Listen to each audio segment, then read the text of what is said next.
विद्या का अर्थ होता है विद्य, मतलब जो विद्यमान है, जो है ही।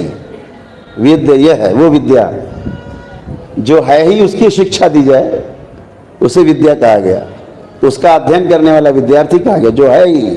सूरज, चांद, सितारे, ग्रह, गोल, नक्षत्र, मनुष्य, जानवर, पशु, पर्वत, पक्षी, जमीन, आकाश, संबंध, स्वयं से लेकर अस्तित्व तक, इसकी जानकारी रखना, इसके अनुसार जीना, यह विद्यार्थी का धर्म है।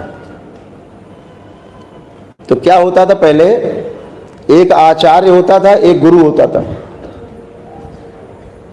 आचार्य का काम था पीढ़ी दर पीढ़ी विद्या को आगे बढ़ाना। यानी जो श्लोक हैं, मान लीजिए ऋचाएं लिख गई, तो वो ऋचाएं जो हैं वो आगे बढ़ाना। कैसे? या तो कंठस्थ करके या लिख के। गुरुकुल में, तो गुरुकुल में रहे आचार्य, आचार्य का काम क्या रहा? सूचना के रूप में चीजों को आप तक पहुंचाना। फिर आप गृहस्थ जीवन जीते थे, गृहस्थ आश्रम पार करके जब वानप्रस्थी होते थे तो आपको एक गुरु की आवश्यकता पड़ती थी। तो गुरु का काम क्या होता था? जो कुछ आपको सूचना के रूप में मिला था उसका अनुभव कराना। अब उसको, ये जो जीवनशाला है, ये प्रयोगशाला, इसमें एक्सपीरियंस कराना, उसका अनुभव कराना, ये काम गुरु का था।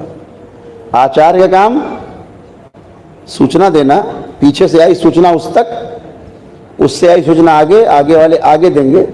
गुरु का काम एक्सपीरियंस कराना। तो जब आज हम देखते हैं समाज में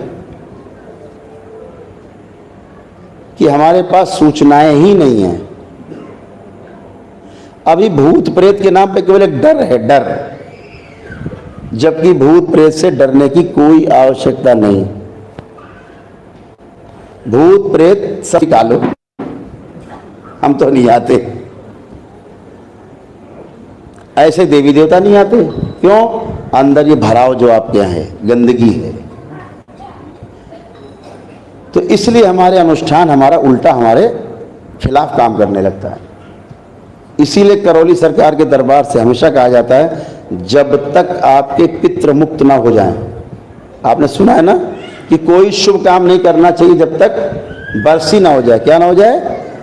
बरसी ना हो जाए। एक वर्ष ना बीत जाए किसी की मृत्यु हुए, वो जाग रहा है, मरा नहीं है शरीर छोड़ने वाला। जिसने शरीर छोड़ा वो मरा नहीं, अभी है, देख रहा है। शुभ काम करोगे तो उससे उसको कष्ट होगा, वो सो जाए, सुप्तावस्था में आ जाए, एक वर्ष के बाद फिर करो। तो यहां क्या करते पता है पंडित जी? अब लड़का की शादी तो तय है ही, अब ऐसा करो साथ में बरसी करा दो, तेरही के साथ बरसी कर दो। क्या कर दो? तेरही के साथ है बरसी कर दो, काम खत्म हो जाए पंडित जी, क्योंकि शादी है 3 महीना बाद। हाँ, अब तेरही भी 3 दिन में क्या बोलते हो?